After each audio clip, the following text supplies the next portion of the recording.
গতকালকে যখন আমাদের অন্তর্বর্তীকালীন সরকার শপথ গ্রহণ করে তখন বলা হয়েছে এবং তার পূর্বে যখন আমাদের প্রধান উপদেষ্টা ডক্টর মোহাম্মদ ইউনূস আমাদের বাংলাদেশে তার পা রেখেছেন তখনই সাথে সাথে তিনি আমাদের ডেকে বলেছেন যে তোমরা বাংলাদেশের প্রত্যেকটি জায়গায় হসপিটালে বা যেই যে জায়গায় আমাদের যে ভাইরা যারা শহীদ হয়েছেন যারা আহত হয়েছেন তাদের কাছে যাও, তোমরা খোঁজ নাও এবং এটা একটা কনক্রিট লিস্ট করে আমাদেরকে দাও, যে তাদের কারণেই তো আজকে বাংলাদেশে আমরা মুক্ত একটি নিঃশ্বাস নিতে পারছি। তো তিনি বলেছেন যে অবশ্যই ওই মানুষগুলোর প্রায়োরিটি আমাদের সবার আগে। আমরা রাষ্ট্র গঠনে যাব ওই মানুষগুলোর খোঁজ খবর নেওয়ার পরে, আমাদের লিস্টটি গঠন করার পরে। সেই জায়গা থেকে আজকে আমরা ঢাকা মেডিকেলে এসেছি।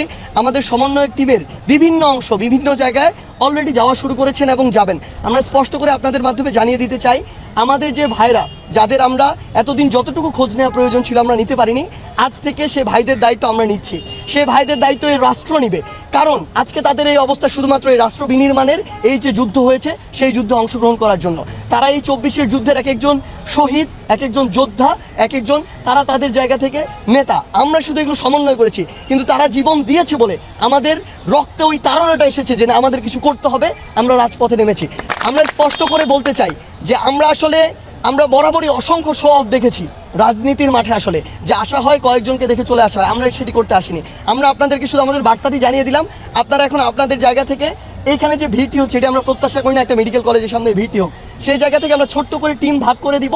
ওই টিমগুলো নিজেদের দায়িত্বে তাদেরকে ওয়ার্ড হসপিটাল ভাগ করে দেওয়া হবে, তারা যাবে এবং ওই যে লিস্টটি সেই লিস্টটি করা হবে। অর্থাৎ আমরা আমাদের কাজও করতে চাই, আবার ওখানে যারা রয়েছে আমাদের ভাইয়েরা বোনেরা তাদের যেন কোনো অসুবিধা না হয়, হসপিটালের জন্য পরিস্থিতি খারাপ না হয়, সেটিও আমাদের লক্ষ্য রাখতে হবে। সেই জায়গা থেকে আপনাদেরকে ধন্যবাদ এবং আপনাদের কাছে আরেকটি চাওয়া আমাদের, আপনাদের কাছে যদি এরকম কোনো তথ্য থাকে যেই তথ্যটি দিয়ে আপনারা আমাদেরকে সহযোগিতা করতে পারবেন, অনুগ্রহ করে আমাদেরকে এটি দিবেন।